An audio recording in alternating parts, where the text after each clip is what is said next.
مشکات المصابیح کی میں یہ حدیث پاک موجود ہے۔ پیارے کریم آقا علیہ السلام نے شعبان المعظم کی آخری رات خطبہ ارشاد فرمایا، طویل خطبہ، جس میں پیارے کریم آقا علیہ السلام فرماتے ہیں کہ عظمتوں اور برکتوں والے مہینے نے تم پر سایہ کر دیا ہے۔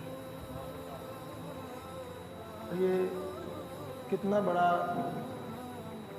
فیض ہے اس مہینے کا کہ جب عظمتوں اور برکتوں اور رحمتوں کا سایہ ہوتا ہے تو وہ سب پر ہو جاتا ہے۔ کوئی گنہگار بھی ہو، کوئی بدکار بھی ہو، گناہوں میں ڈوبا ہوا ہو، تو اس پر بھی رحمتوں اور برکتوں کا سایہ ہو جاتا ہے۔ اور پھر فرمایا کہ اس میں ایک ایسی رات ہے کہ جس کی عبادت 1000 مہینوں سے افضل ہے۔ پھر ارشاد فرمایا کہ ایک نفل پڑھو گے تو ایک فرض کا ثواب ملے گا، اور ایک فرض پڑھو گے تو 70 فرضوں کا ثواب ملے گا۔ یار بھائی یہ دیکھو، اللہ رب العزت کتنا پیکج دے رہا ہے مسلمانوں کو، کتنا بڑا پیکج ہے۔ رمضان المبارک ختم ہونے کی دیر ہے، کوئی جتنے چاہے نفل پڑھ لے وہ فرض کے برابر نہیں ہو سکتی، اور کسی فرض کا ثواب 70 فرائض کے برابر نہیں ہے۔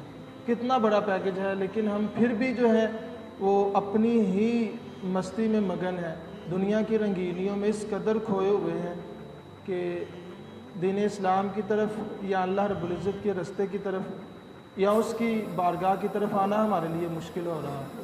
شیطان جکڑ دیا گیا ہے، پھر بھی ہمارا مشکل ہے۔ اس کی وجہ یہ ہے، اکثر لوگ یہ سوال بھی کرتے ہیں کہ شیطان جب جکڑ دیا جاتا ہے تو پھر انسان گناہ کیوں کرتا ہے؟ حقیقت میں انسان کو رستے سے ہٹانے والی دو چیزیں ہیں، ایک باہر کا چور ہے اور ایک اندر کا چور ہے۔ باہر کا چور وہ ہے جو شیطان کام کرتا ہے، اور اندر کا چور ہمارا اپنا نفس ہے۔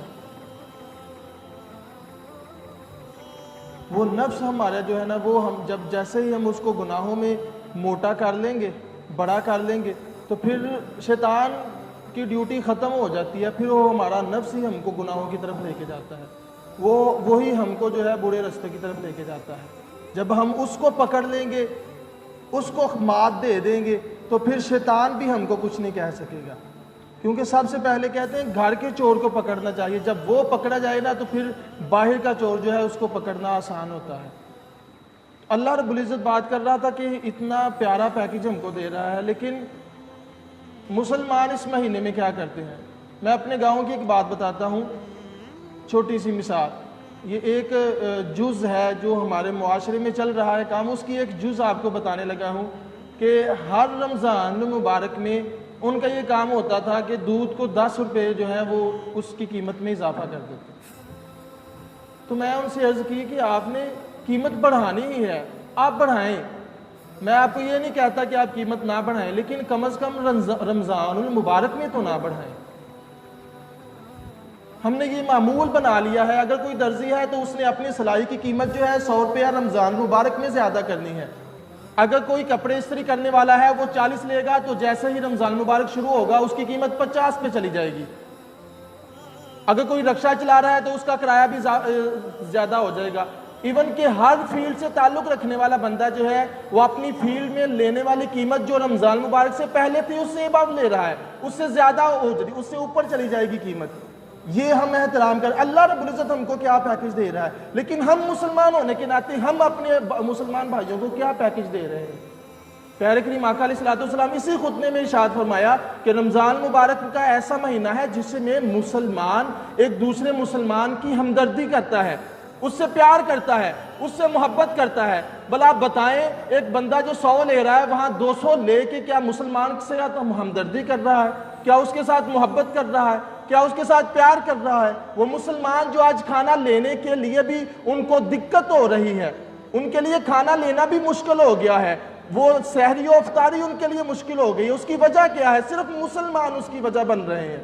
اور یقین جانیے پاکستان میں رہنے والے نان مسلم یہ کہتے ہیں خدا را یہ رمضان المبارک ہم پہ نہ آئے، اور جب آ جائے تو پھر ان کی یہ دعا ہوتی ہے یا اللہ کہیں یہ چلا جائے تو ہماری زندگی جو مشکل بن چکی ہے، جہاں ہم 10 روپے میں ایک پاؤ لیمو آسانی کے ساتھ حاصل کر سکتے تھے، آج وہ 300-400 میں بھی نہیں مل رہے۔ یا اللہ ہم سے یہ رمضان لے جا، تیرا رمضان ہوگا مسلمانوں کے لیے تو رحمت، مغفرت اور دوزخ سے نجات، لیکن ہمارے لیے تو یہ دقت بن چکا ہے، ہمارے لیے تو یہ پریشانی کا باعث بن چکا ہے۔ اس کو بنا کون رہے ہیں؟ اس کو ہم خود لوگ بنا رہے ہیں، اور یہ ہم خود اس کو صحیح بھی کر سکتے ہیں۔ پیارے بھائیو، جو کوئی بھی کسی بھی فیلڈ سے تعلق رکھتا ہے وہ کم از کم رمضان مبارک کا احترام کرتے ہوئے اس میں اپنی قیمتوں کو کم کر دے۔ جیسے ہی رمضان مبارک گزر جائے پھر چاہے بڑھا دے، پھر رمضان مبارک کی طرف کسی نان مسلم کی انگلی نہیں اٹھے گی۔